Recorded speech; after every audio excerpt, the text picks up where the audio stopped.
Welcome, everyone. So glad to see you here. Thanks for attending on this cold, wintry, sort of spring wintry day in New York City. I'm really pleased to be back here. I've spoken here before on travel photography, so if you're interested, you can go to the event space page and look up my name and you'll come to my talk on travel photography. I'd like to thank Moab Fine Art Papers for sponsoring this visit.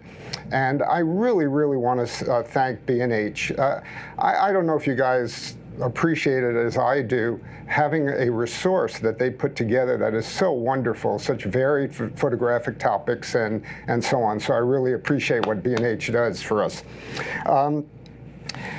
As I go through this today, you can take notes if you'd like to, of course, but here's what I'll mention several times actually through the presentation. At the end of the presentation, I will give you a link to go to. If you then send me an email, there'll be a sign-up page that you'll go to, write in your email, and then click the download button. I'll actually show you what that page looks like. I will send you a complete list of my workflow for matting and framing, as well as various resources, links to some videos and some articles that get into more detail about what I'll be speaking about, okay? So take notes, of course, but again, if you send in for those of you that are looking at the live stream or at the video later on, that website will be up, that web page, and you'll be able to go to it and just hit the download button and we'll send you a bunch of material. As far as questions go, again, I'll take questions at various points. Please hold your questions until I ask for them, which will happen 2 or 3 times during the presentation, and again at the very end of the presentation. And the last couple of items I want to talk about are this. I faced a bit of a dilemma when setting up this presentation. I originally would have liked, of course, if I'm talking about framing and matting and framing, to actually do a display, a demo for you on exactly how that's done. That's not possible in this limited space. So thank heavens my assistant, Robert Boyer, my studio assistant, did a photo shoot last week, and we put it together for you so I can go through the various steps for you. And then here's the final thing, comment I want to make. Another choice I had to make was this, whether to show you putting together frames from actual sticks, as we call them. You buy them in 10-foot lengths, you cut them, etc. Or start with as if you already had a frame, some glass or plexiglass, and mats and backing. I chose the latter for this reason. I asked several of my clients from New York City which they would recommend, and they all said, we don't have the room to set up a chop saw and and create all the dust and put it away and so on and so forth. However, as we go through this, everything that I am showing you will be identical whether you start with sticks or order your frames online. Once you get everything together, from that point on, everything is identical. If, however, you're interested in learning how to start things from actual sticks, where you're mitering it and gluing them, nailing them together, etc. I will link you in this talk, and as well as you can always look at it later on the YouTube channel, the B&H YouTube channel, or on the live stream again, or I will send you those links to how to do everything from sticks themselves. So I'll answer any questions as we go along, and please don't hesitate to save your questions until we get to various points. As you can see here, I'm a landscape, travel, and wildlife photographer, and I've been so for about 5 decades. I love prints. My assistant, Bob, loves prints. And together, we have 4 Canon large format printers in our studio, 2 17-inch, 1 24-inch, and 1 44-inch printer, Canon printers, the ProGraph line of printers, which we really like. And we also are almost exclusively Moab papers. We love the Moab brand, the quality control. If you haven't tried their new Entrada Rag textured, you're really missing something if you print. It's a lightly textured paper that's really quite awesome. We're now, it only came out last year, but we're using quite a bit now.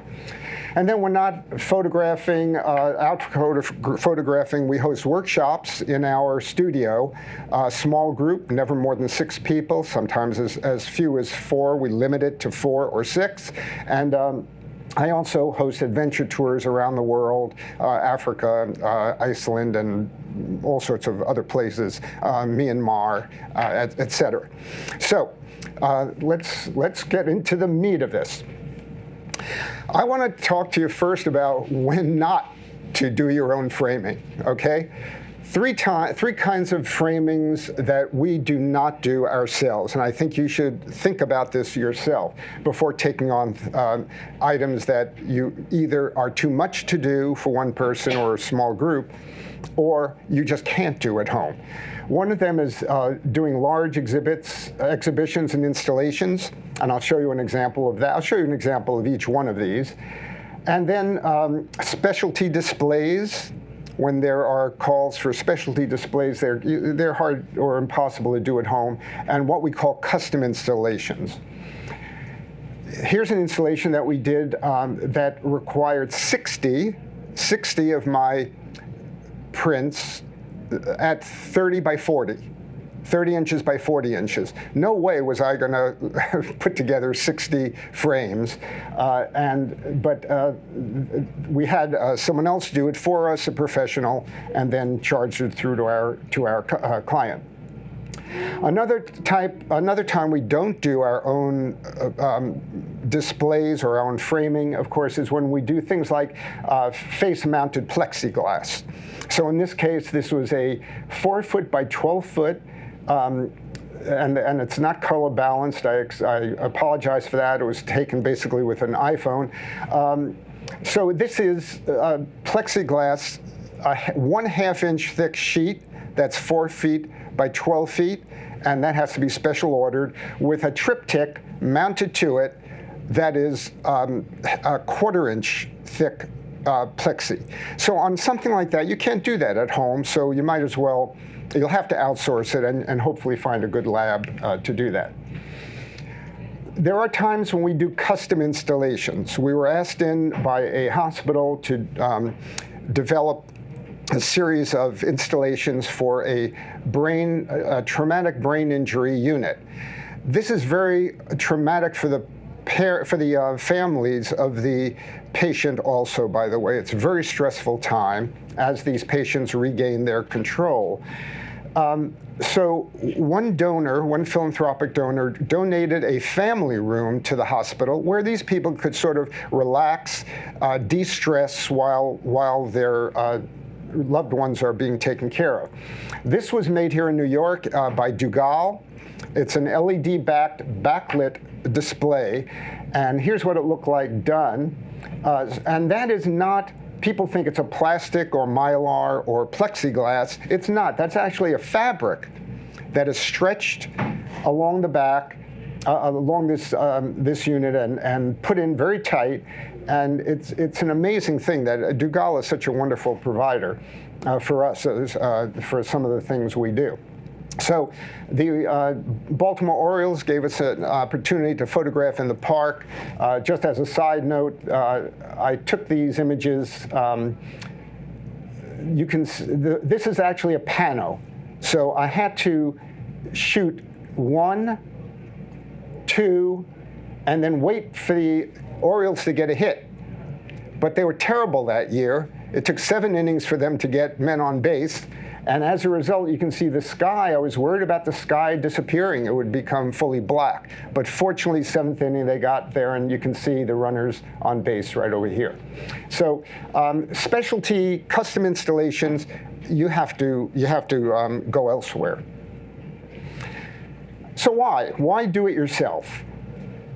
For me, there's a great deal of pride in ownership, so to speak. I love it when I can sell to an appreciative client a perhaps a limited edition print, and know that I did it from capture through print to actually creating the frames myself, the mats and frames. There's a craftsmanship issue, but I urge you to look at cost saving.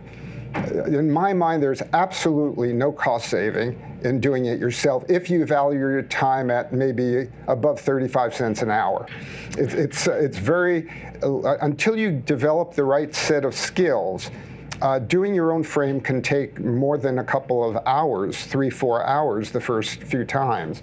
And there can be mistakes made which are costly. Now it's said, I want to just mention this, it's often said that you can save about half what you would pay for a framer. One thing that's always bothered me as a photographer is sometimes the frames cost more than I'm charging for the print. And that's often the case, actually, especially if you're using museum glass, special museum quality glass for the front. But if you, however, order your frames online, and we're going to talk about that for a while, you end up saving anywhere from half to 2/3 of the cost with virtually no time spent on your own creating the actual frames. So that's the pluses. The minuses are that framing from scratch can be messy. There's power equipment issues. You can see this is my chop saw that I use to cut my frames, and it's while it cuts smoothly and very accurately, it is awfully messy, dusty. Even though I have a vacuum system, etc., it still creates dust all over the place. You need skills. You need storage. You need a place to stock your inventory, because frames, these sticks, as we call it, framing sticks, come in 10, 12, and 16-foot lengths. Where are you going to store those? And you're going to need probably 3 or 4 different kinds of frames. So you start multiplying it out, it starts to take up a lot of room. I'm going to talk a little bit about the next one, about having these speed mat. I'll show you a couple of slides right after this one.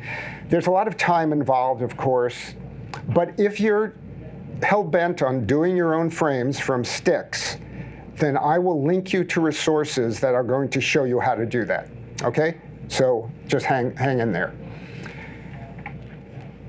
Most people who do their own framing cut their mats and earn their wings, so to speak, on Logan equipment. Logan is a very old-time, steadfast manufacturer. They have a whole line of product. We actually owned this 750 Logan for several years, and they're very good for small mats, and subsequently small frames.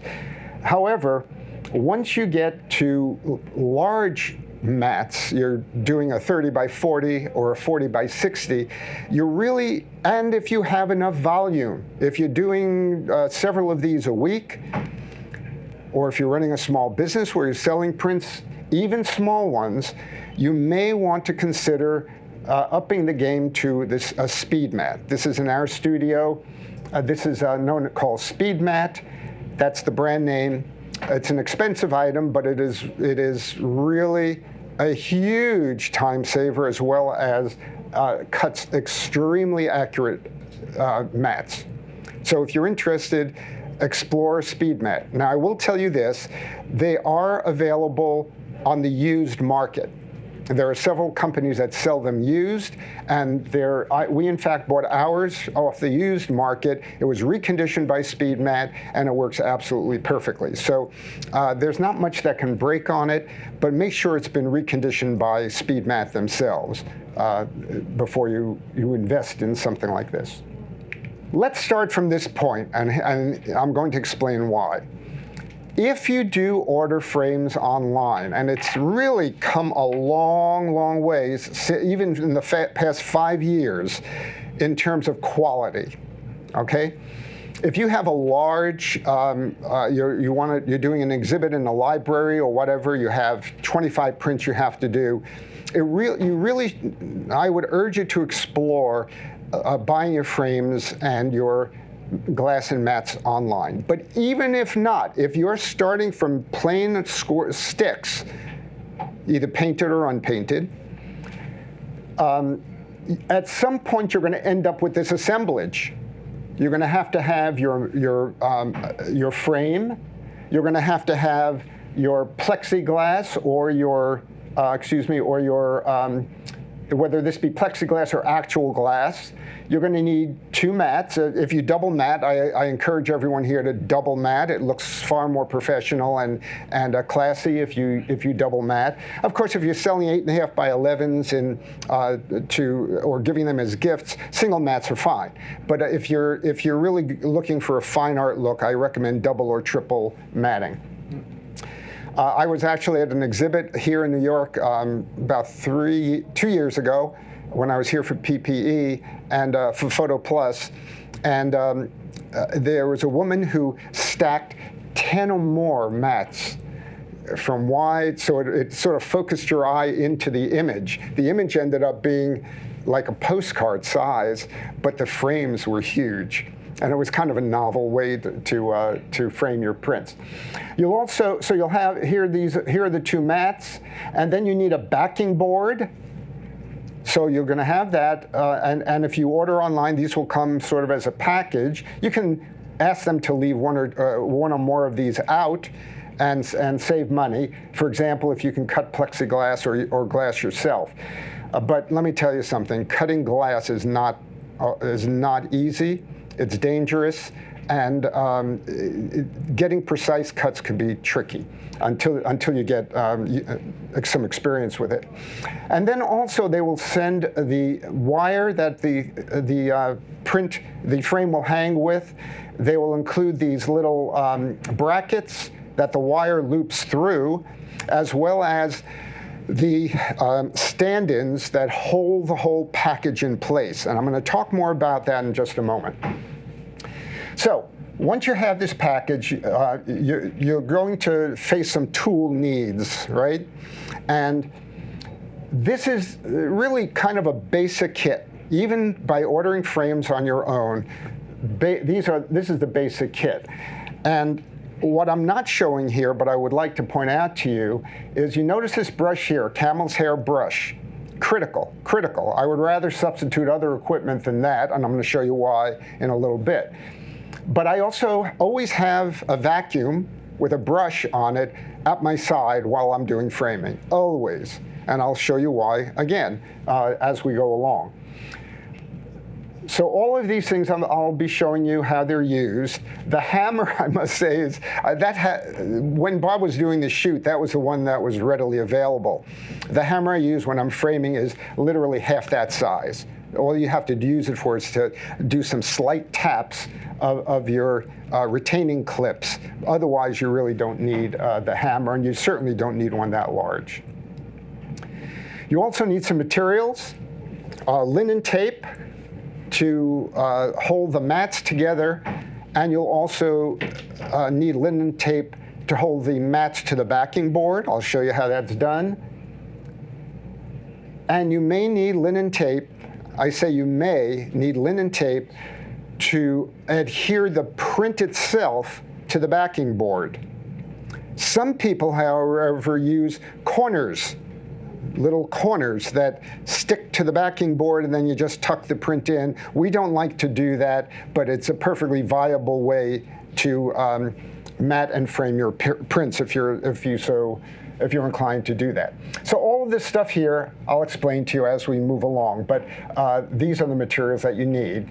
And this is on the list of materials that I will be sending you. Okay, so first is preparing the plexiglass if you order plexiglass, but the same things I'm going to tell you here apply if you're using regular glass or museum glass. However, in that case, you would use Windex, obviously, and a soft cloth. Never, ever use paper towels on your artwork, whether it be plexi or not. So the first thing you do is any kind of plexi that you order from any online source is going to come coated with a very heavy plastic. It's put on not with glue. It's an electrostatic thing that they use to put it on. I don't know exactly how it works, but you have to peel off the plastic first from both sides of your plexiglass. That's they ship it that way so you get no scratches, no scuffs on the plexi. I notice I always have a pair of white gloves next to me at all times throughout my entire framing process, actually through my printing process as well as my framing process. I don't want to introduce extra smudges or oils from my hand onto the plexi, so I peel with one hand without gloves. I use a glove in the other hand just to hold the plexi down as I peel off this layer. I then take a plexiglass spray, and we're recommending two that use two. Our studio tests papers for Moab, but we also test sprays for print sprays, and we also test things like this. We don't just accept dogma from the internet. We actually go out and do some rigorous testing of our product. Excuse me. So you'll need to use one of two, and I'll tell you what those are in the resources that I send you. But this one is Brilliant Eyes. That's the name of the product. And then there's another product called Plexus. They're both very, very good products. The directions for use are there, right on the bottle. So you spray it on, you use a soft cloth. They send them with the product. Use a soft cloth, and if you don't, when this gets dirty or whatever, just use a nice soft cloth. No paper towels. And you clean and polish the plexi. If it's glass, regular glass you're talking about, clean the glass, and then put it away far from your workspace, in a place where it will not get scratched or ruined. Lay it up against a wall with a towel around it or something that just keeps it away from your workspace. The next thing is preparing the frame. Now, it sounds odd. What do you mean prepare the frame when I'm ordering the frame online? It comes fully assembled. It's packaged really, really well. They have this really amazing way that they package material. Sometimes it doesn't always work. I'll tell you a little story about that later on. So you prepare the frame. When they mail you this package, the frame, the plexi, the two mats, and the backing board, they put all the material inside the frame, just as you would when you're done, right? To hold it in, they use these clips here, these black clips. A lot of framers or novices think that they're to be used when they're done to put all the stuff in and then use that as your framing points, they're called. They are not. And if you look at the box that your whole package comes in, it specifically will tell you these framing points are for shipping only. They're not adequate for real framing. Okay, I want to make that point to you. So you've got to remove them. And the way we remove them, and I'll explain why, is I use a metal straight edge here, and I hold that against the clip, and then I take my pliers and just flip it out real quick using the metal straight edge as a fulcrum. And it makes it easy. Now, why do you have to do that? The reason is simple. If you don't do that, you will end up forcing the pliers into the wood, creating splinters. Splinters are bad. I remember I told you to have that camel hair brush. The thing is, you have got to be vigilant about keeping your workspace clean. And I'm going to tell you why. First of all, you would get rid of these. What I do next is I run my finger all along the edge in here to dislodge any particles that might be left from pulling out that, you understand what I'm saying, flecks of paint, little pieces of wood. I then take, even after I've swept this, I then take my vacuum. And with the brush, I go all along the edges. And then also inside the space that's underneath this frame, to make sure that I get everything spotlessly clean. And here's why. You don't want a fleck of paint showing up on your mat after you're all said and done. You finally are all framed out. You have the wire on the thing. You pick up your print and you take a look and, oh my God, there's a fleck of paint between the mat and the glass. There's only one thing you can do at that point. Take it all apart and start again. It's very, very frustrating. So I urge you to make sure you cannot be too clean in this process. You've got to keep the dust down and make sure that you get all bits of paint, flecks of paint out of the area. Okay, with that done, you now put the frame away and make sure it isn't subject to a lot of accidental things. And now we go to assembling the mats. The first thing that you would have to do, excuse me while I get my, a couple of mats out just to show you. The first thing you need to do when you have two mats is you have to open up the mats because you need to put a hinge along this seam so that the mats, when you close them again, stay together. They don't end up wiggling about and being offset. So to make sure that my mats are absolutely aligned, not off-centered like this, but absolutely aligned, I will use my straight edge again and push them against there, make sure they're quite nicely aligned, and I use my fingers to make sure that this seam is as close together as possible. All right, simple enough. And every step here is in my workflow sheet that I will send you if you send me your email. I should tell you, by the way, if you send your email, we have no other way of doing this. You will be on our email list, but I can promise you you'll never be spammed because we try to send out a newsletter every month, but the last few years we managed to get 7 or 8 out a year because I travel a lot and we don't get one out every month. So you will, and that's the only way we would be contacting you.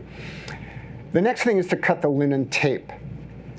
Now we're going to get some controversy here, especially for those of you who come from an old school of matting and framing.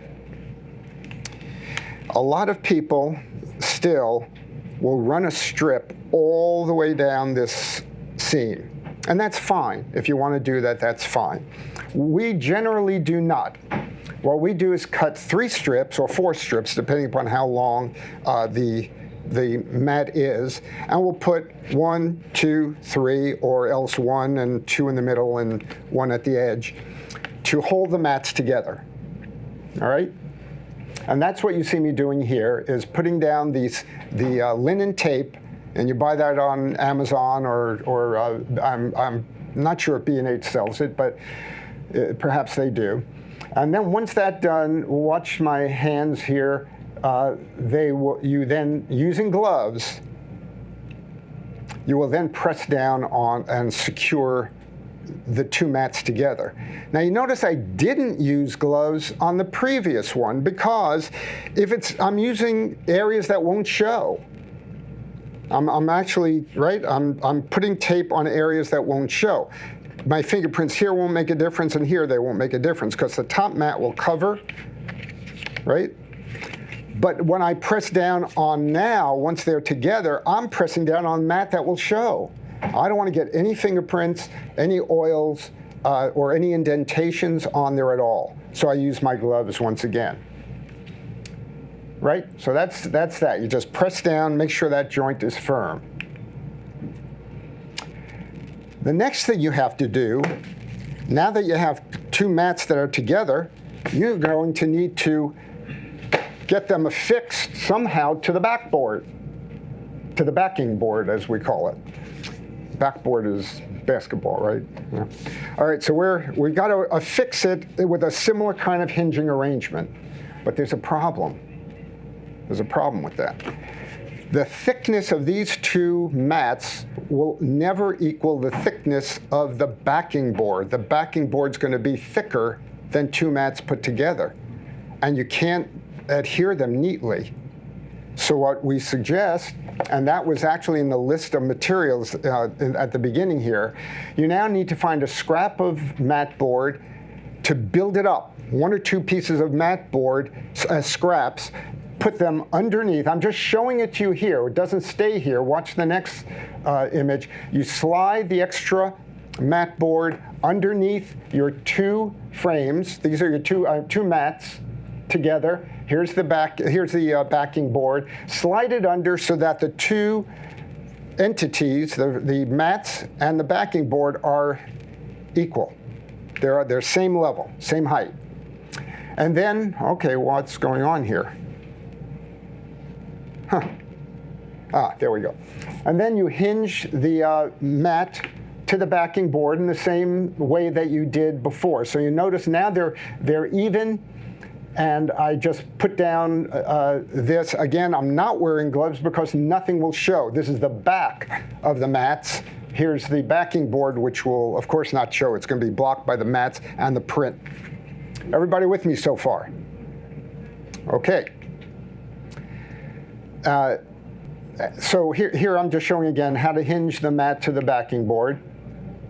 And now again, I put my gloves on because I flipped now that I've adhered this package together, I'm flipping the two mats over onto it, and then I'm going to, using my gloves, press down, make sure that I have a good seam. And again, you can use one long roll strip of tape, or you can do 3, 4 shorter pieces, whatever your preference is.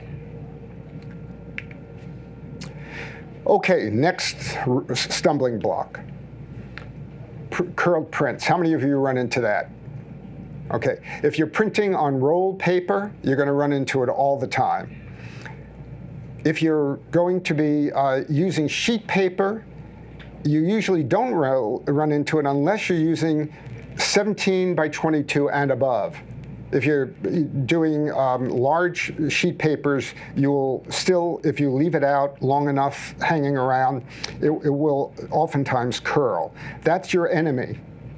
You don't want to work with curled prints because it's hard to get them exactly centered in your mat, and it's hard to sign them. So it creates a bit of a problem. I have a video. Okay, see video. That will be on the resource sheets that I send you.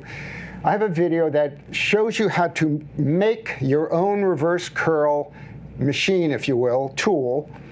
They sell for $300 and change online. We bought one just to test. There is absolutely no difference to our homemade reverse curler, and it works absolutely perfectly every single time. So you position your print in there with the curl underneath, and then you roll this thing on top of it, and it reverses the curl. Now people say, how long do you have to leave it in? If it's as curled as the one that I just showed you, this one here, and that came off a roll paper, 24-inch roll paper. This is Moab Entrada Natural, and that will take, once you roll it up, time it on your watch, about 60 seconds, and you'll be done. See, what's happening is when the paper comes off the rolls, it's warm, it gets put onto the rolls, and then it has memory, it's called. The long grains in the paper sort of have a permanent memory in it. You have to just reverse that, and it doesn't take long. And as I'm waiting, for maybe 20 seconds, I'll roll it nice and tight, and then I'll unroll it, and then sometimes I'll just reverse the print. Still the curl on the bottom, but I just put the top to the bottom to the top, recurl it, reverse curl it, and then you're done. Your print will be ready for mounting. So notice this is a different print, of course. This comes from the video that we did. These are outtakes from the video. And when the print is done being uncurled, that's when you sign it. I sign what's called obverse, on the obverse side. I like to sign on the back side of prints, and the reason being that I don't want to detract from the viewer experience looking at the print with a signature. But that's a matter of taste, and personal preference. You can sign the front, sign in the back, whichever, and it really does not change the value of the print at all, and it depends upon how you like to do it. People know they're buying my prints. I give them a certificate of authenticity, and they know who I am, so it's usually not an issue. Every so often, someone will ask me to sign on the front, to be perfectly candid, and of course I'll oblige them and unassemble the print from the frame and do that, or if they're ordering a print, a custom printed print, then I will do it, of course, as soon as it comes off the printer and has dried for. That's another thing I should mention to you. Don't attempt to do this until that print has dried for at least 24 hours. Okay, so I'm going to anticipate a question. Well, a question that I think one of you would probably ask is, do I spray my prints that are going to be mounted behind glass? The answer is no. I don't spray prints if they're going to be behind glass. I spray all my prints that are going to be in what we call an open face format. Okay? Now it's time. Now you can see how uncurled that print is. That's the exact same print you saw earlier. So I'll place the print between the mat and the backing board and maneuver it, tweak it until it's centered. So that entails many backs and forths, putting down the mats, making sure that it's centered, making sure it's centered. When it's all centered, the secret is you secure the print now with weights. In order to get it not to move for the next step is going to be securing the print to the backing board. But before you do that, as soon as you lift that mat, that print's going to move. So we use weights to keep the print stable once you get it centered as you would like it underneath those mats. These particular weights are pricey. So years ago, we came up with an absolutely perfect solution, and that is this. Old socks. Make sure you wash them, of course, first. But take old socks, as long as they don't have holes in them. Go to Dick's Sporting Goods and buy a bottle of BBs. They sell them in like 5-pound bottles. Buy 2 or 3 of the bottles. They're so cheap. There's like $5 a bottle. And then just put some in the bottom of the sock, tie a knot, and these are absolutely perfect. They're soft. They work every time. So we have about 20 of these in our studio that we use to when we're at this stage, and we use it for other things too, by the way.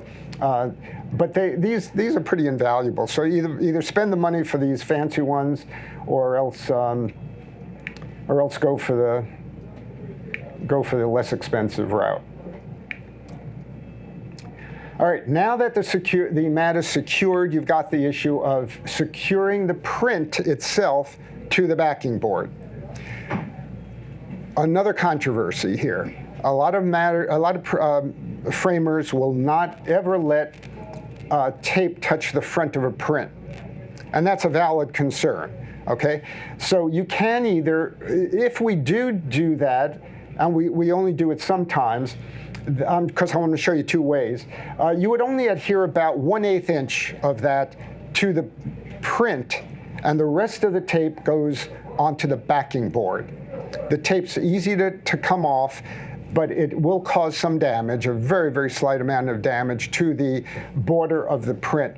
I would never, ever, of course, attach a borderless print in that way. So let's go to the second option, which is known as a museum hinge. A museum hinge works, is interesting. You put down a piece of tape that's face up. The adhesive is face up. You take another piece of linen tape and put it on top of it face down. You adhere it to the back of the print so that the adhesive is now facing the backing board. You adhere it to the back of the print. The tape is facing that way, and then just put it down. That way nothing touches the face of the print. That's known as a museum hinge.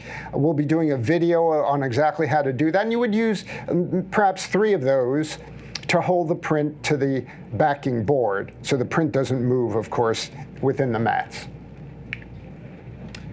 So you're ready for a break at this point. Now you put down the mat. It's in this case, we don't impinge the mat on the image. We always like to leave some white space around showing the paper as well as the, remember I told you we love papers, so we use like a half inch border around each side, and then have the mat go down the rest of the way. So the matting basically is done. Let's finish up now, and then I'll show you some other alternatives.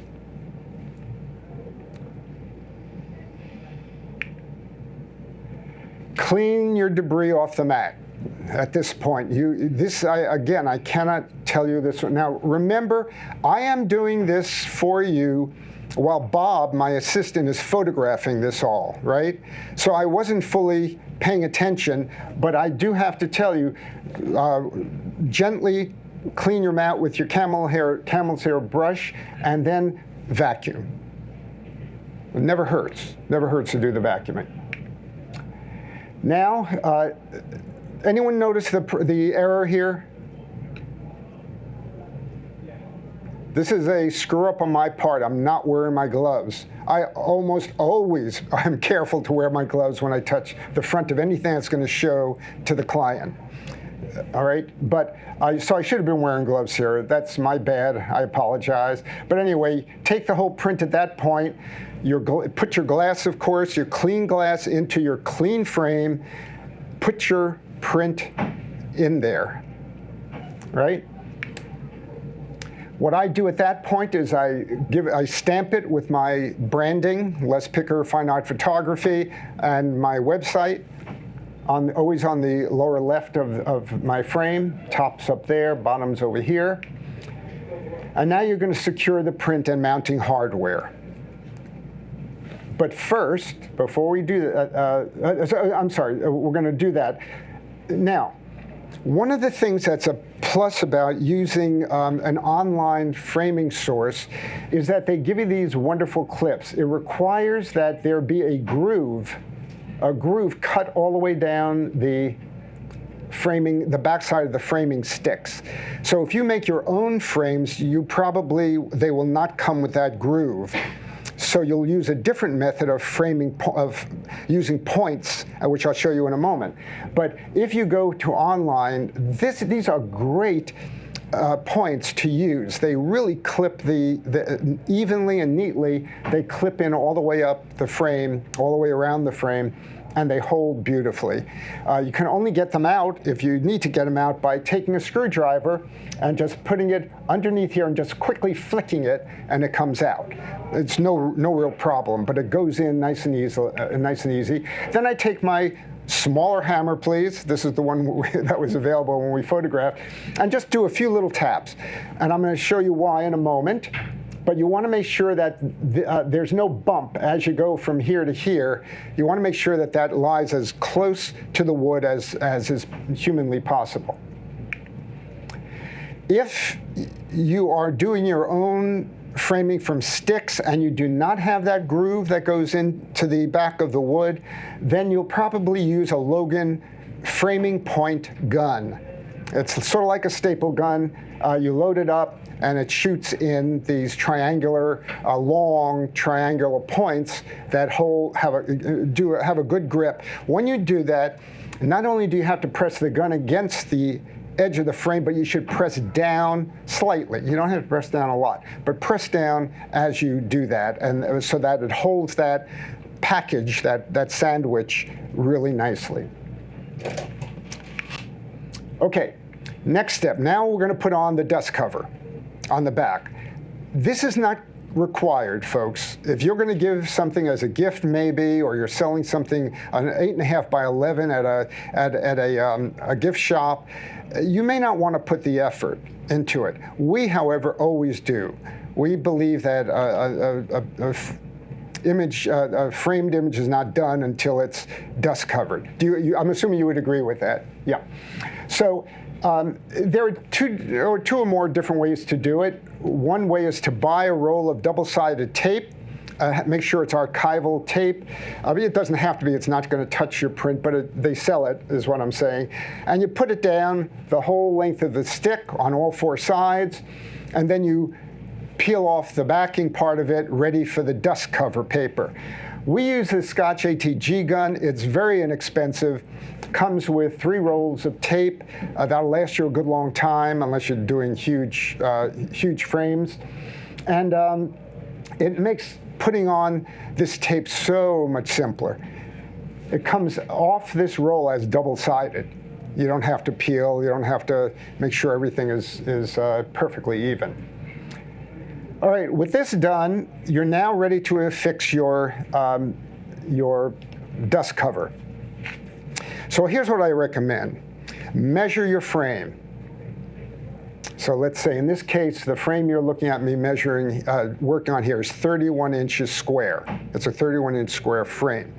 So I would probably cut this 31.5 by 31.5, a little bit of overlap. I then take this and I make sure I'm absolutely even here, because if you're uneven to start, it's going to roll off the print and it's going to be hanging over a lot on one side, and it's not going to even be on the wood on the other side. So I put this down gently. Notice I'm just patting it down there for now. And then the technique wait, there's something important here. Make sure you start with a very tight roll. If the roll is too big or you want to have someone help you, many times it will result in crinkled paper that looks terrible, because there's not the right pressure being put on it from the other person and so on. It's a great way to get into a fight with your wife or husband. Either way, just put it down here, pat it down, and then start rolling it out. The technique I use is I just take my fingers and just go right down the 2 sticks parallel until I get to the very end. Not a whole lot of pressure, some pressure, not a whole lot, because once it's down and before you apply the pressure I'm about to show you, I use this little nifty tool. It's put out by Logan. It's known as a dust cover trimmer. You use that too? Yeah, it's just an ingenious, it's one of those things that you said, how did people do this beforehand? In fact, I can tell you how, because I used to do it. You'd have to lay down a ruler and take an X-Acto knife and cut down, and it's just an extra pain. This thing you just zip across, and that extra 1/4 inch that I told you about, that you cut a little bit larger than the frame, comes right off, and it looks a nice clean look all the way along. When you're done, and you can see that nice clean part, you have one of these plastic or ivory, they used to be ivory, but of course they're plastic nowadays. It's a smooth plastic thing. I'm not sure what it's called. Burnisher. What is it? Burnisher. A burnisher, thank you. You burnish this by pressing down and going all along that edge, put a good deal of pressure on it. And now you see why you want to have those clips flush. Because if they're sticking up, it's going to rip the paper. But by doing this, you can see I have a nice crease here, and it's coming down the paper, and that crease there will be ironed out as soon as I get to the bottom. We're almost done now, almost done. Now you have to attach the wire, this hardware in the wire. So measure 1/3 from the top. Now I can't tell you how many times as I do the burnishing, I end up with my picture getting turned around, and I end up putting the clips in 1/3 from the bottom.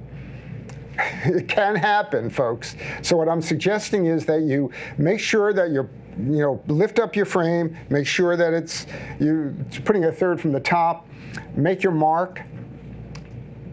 So that was, I told you, 31 inches, so my mark is about 10.5 inches in this case. Then you take your little thing here, the hanger hardware, pre-drill little hole, please, that prevents the wood from splitting. Also, make sure that this hardware is not right at the edge of the frame, because it could split the wood. So be in about 1/2 inch, 3/4 of an inch.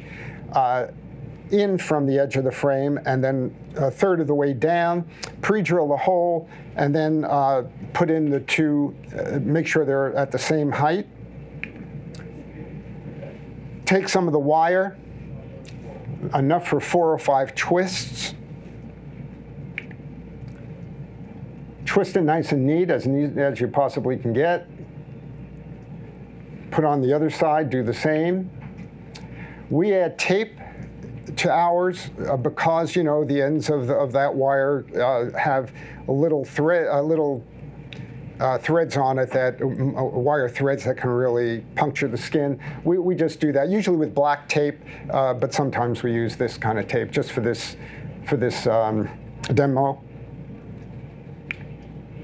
And then we're done. You're done.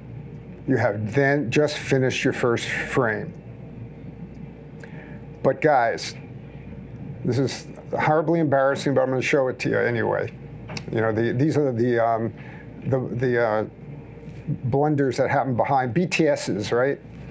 You notice that I have this image overlaying that image. And that's because I did not do what I am telling you to do every single time. When I went to lay that whole sandwich down on the glass, what I always do, except we were in a rush to get this photographed, I also vacuum that glass again. I didn't. And here's what happened. See that? That is a fleck of black paint. Just retouch it. The what? Just retouch it. Okay, I'll charge extra for this one. It's actually part of the art, don't you think? What I'm going to have to do simply is I have to tear out that whole dust cover. I have to, excuse me, there's obviously a woman here who's done her own framing before. You know how hard it is to take that tape off. It's no fun. It's awful. Just taking the tape off is what I dread most, because I'll rip off the backing, and that's not a problem. But I've got to take this whole thing apart, get rid of that, and it can be avoided by just staying meticulous in your work. So this is that. Let me just see one thing here. Okay, so that is okay. There we go. That is where we are in terms of this whole sequence. And again, I want to remind you, it makes no difference if you're starting from sticks or buying something pre-made on the internet. I'll give you a link to a supplier we think is okay.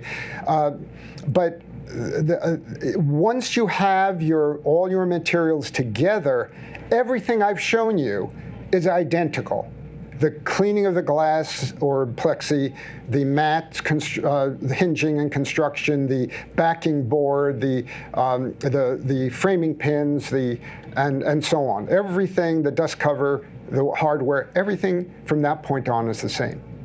We also do a lot of what's called open frames. I will link you to an article that we did from Moab's website, in which I take you through the entire construction of an open frame, from sticks all the way to hanging, okay?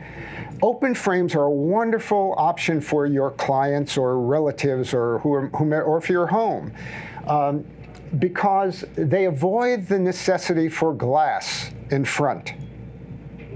And that reduces the cost immensely. So we have people coming to our studio or to a gallery show I might put on and say, you know, I can't afford your prints. How can I get into your, quote, ecosystem? How can I get into your work at a more reasonable price?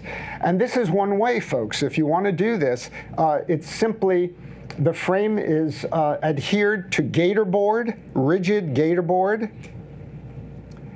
You then sandwich another piece of 3/4, that's mounted to 1/4 inch gator board or 3/8 inch gator board. You then mount it to 3/4 inch gator board, smaller, about this size, and that in turn is mounted to the back of this frame. So when you're done, the frame edge, the edge of the print itself, is even with the top of this frame. You understand what I mean by that, right? So it gives a really good look. And before you mount it, you spray that print. So we use one of two sprays. The first one we recommend heartily is Moab Desert Spray. It's sold here at B&H. I think it's about $15 a can, and that'll last you a good long time. But let me explain something to you. When you spray your prints, we put on 2 coats. So let me explain that. Spray, right? Spray. Spray. That's 1 coat. Sideways, up and down is 1 coat. Do it again, that's 2 coats, right? So that you make sure that happens, that you do that. The beauty about Moab Desert Spray or Print Shield Spray is another one that's a good spray. Both of them sold here. There's only a 4-minute drying time between each coat. So and wear a mask, please. Wear a mask for this, because that stuff is nasty smelling. I don't know what its toxicity is, but anyway, take, so 4 minutes, I just go outside, breathe some fresh air, come back, spray the other way, come back 4 minutes, and finish it. So essentially, and I usually do 2, 3, or 4 of them at a time. So it doesn't take that long, maybe an hour at the most to get several prints done. Here's another example of, this is a Kalahari lion I photographed in South Africa. So this print here is, this frame is 50 inches by 50 inches, printed on a 44-inch wide piece of, it looks like it's longer than it is, but that's because of the angle I shot this image on. But it is 44-inch paper with 3-inch borders on it, as well as 50 inches of open framing. And these sprays are UV protective, by the way. Kids can go up and touch it. It's okay. I mean, make sure they didn't eat chocolate ice cream first. But generally, this works very well. These open frames. Okay. Another thing I want to talk about is dry mount adhesive mounts. We do a good amount of this for certain reasons. I will often go to, excuse me, a camera club and give a talk on black and white imagery or whatever. This shot, by the way, was taken in Great Sand Dunes National Park during an incoming storm. Folks, this is really a worthwhile digression. I was there in the daytime, and there were probably 75 photographers photographing. This storm started to come in, every one of them left. Every single person. I was the only one still there, and I was able to get this shot, right? So I always say storms are a photographer's best friend if you're a landscape photographer, as I am. So what happens in this is you just print your print, and then you mount it on gator board. Don't use foam board, please. Foam board warps. Don't use foam board. Use gator board, available at Dick Blick or any good art supply store will have gator board. It's pre-cut oftentimes in 40 by 32 by 40 sheets, or you can buy 8 foot by 10 foot, 4 foot by 8 foot sheets, which is how we buy them in bulk. But you just adhere it to the gator board, and I'll show you how we hang it, okay? Pay attention here. I'm gonna flip this thing. Oh, wait, let me show you one more. This is one of, I took, again, in South Africa, some zebras. Let me show you how we hang it. It's such a great way. I simply take a 3/4 inch piece of gator board, scrap piece, it doesn't have to look good. Make sure it's way indented so people can't see it from the side. This keeps it standing out from the wall when you mount it. Then take and measure the exact center. Measure for the exact center of end to end, the exact center. Cut a smaller piece of 3/4 inch. Cut a notch, a perfect notch, like that. Use a ruler. and hang it and measure the center of this thing, glue it to the, adhere it to the board a few inches down, and that's where you hang these things are so light, by the way. They're feather light. Gator board is very light. So this will allow it to hang absolutely straight, right? A little bit, 1/8 of an inch either way, and it'll hang. So that keeps it off the wall. It gives it some dimensionality, but it also will. It also gives you a hanging surface. Something else that we just came across about a year ago, and it was an answer to the dreams. Those people came in and said, "Can you sell us something less expensively?" This is called EB art boards. I forget. It's in the list of resources that I'm going to send you when you send me your email name.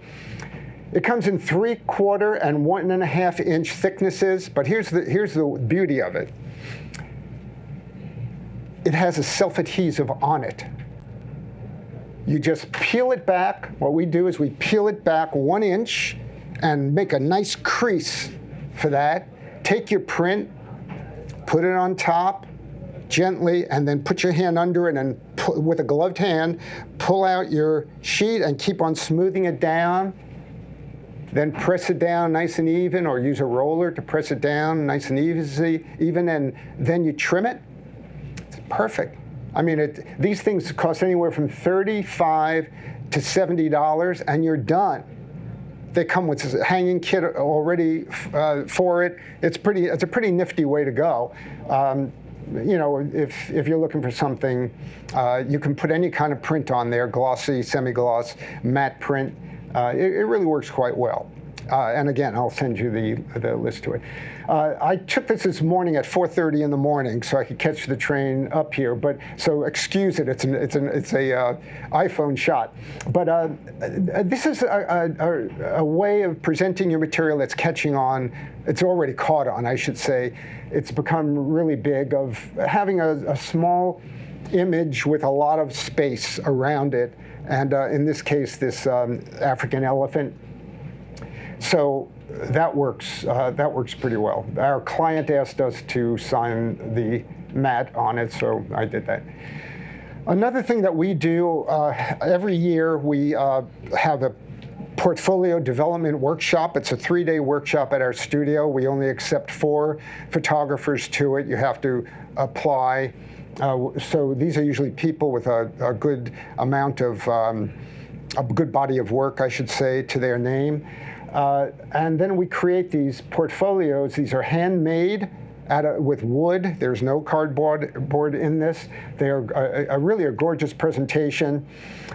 We also print the identifying sheets on vellum, and then the actual prints themselves on Moab fine art paper, either Entrada Natural, Entrada Bright, Entrada Textured, or Somerset, any one of their really fine papers. And people walk home on Sunday afternoon. Starts Friday at 3, all day Saturday, all day Sunday until 5. But when people leave, they leave with an absolutely gorgeous portfolio of 10 to 12 images. The workshop actually starts 2 months before, in which we give them some advice on culling their images. They present us with 50 images. We cull it down. We help them, rather, offer them advice on culling it down. And then for that weekend is a very intense but very wonderful weekend, getting these portfolios ready for them. And this is not a print workshop. That's a separate workshop we offer. 3 times a year we offer a print workshop, but this is a portfolio workshop. So we do the printing. The clients do not do the printing, but they go home. All right, if you will send an email to framing.lesterpickerphoto.com, framing.lesterpickerphoto.com, you will see a screen like this. It says, get your free copy of the framing checklist and resources. So put your email address in here, hit the get a download, and you're done. You'll be sent a PDF of the other thing. So again, framing www.lesterpickerphoto.com. So for those of you that are watching on live stream or in video in a couple of months, that will still be active, still be live, and you can just send us your email address and we'll be happy to send that to you. Again, I want to mention will then be on our email list. However, it's a MailChimp list that we maintain, so you can delist yourself at any point. You do not have to stay on. Oh, did you need that? Okay. Thank you. There you go. You're welcome. All right. Just so you know, all prints that you saw today were printed on Moab papers and Canon large format printers. I will tell you, in the interest of full disclosure, we are sponsored by Moab. I am a Moab Master photographer, so and believe me, we carefully choose who we partner with. Moab, I have to tell you, we've used a lot of great papers. I don't mean to denigrate any of them. Like, for example, Hahnemühle makes some phenomenal papers. Canson makes some great papers. Museo. But the fact is that we just love their quality control, their commitment to their customers, and so on. They will send us papers and say, try this. Should we tell us if you think it's worth us creating a product for it. And we just had that happen last year, and we said no. They sent us 3 papers. One we absolutely loved, that was the textured rag, but the other 2 we said, we don't think this would work. So they are so conscious of producing products that photographers will love, but also that really are super fine art papers. All right. Listen to me now. I have a 15% off code for you for this company. I have absolutely no financial or any ties whatsoever to pictureframes.com. But here's what I'm going to tell you that happened that convinced me you might want to consider them if you're going to buy your stuff online.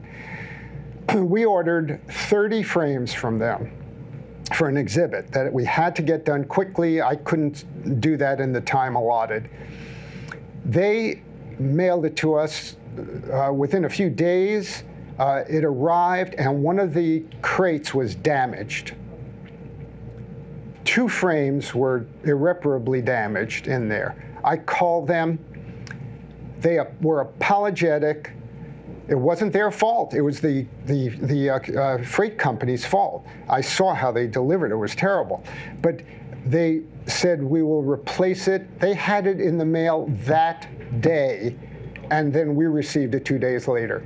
They're unbelievable, their commitment to quality. Similarly, we had one plexi that arrived with a little scratch in it, and they replaced that immediately. No charge for shipping or anything. We like that kind of customer service. I'm sure you would too. So we have no relationship to them. We've used them, I think, maybe 3 times in the last maybe 3 or 4 years. That's all. But they're good. But there are others that are good too. We have no stake in this, so. If you want 15% off, just use this code lesphoto.com, LESPhoto15, lesphoto15. I'm sorry. Put that in when you check out.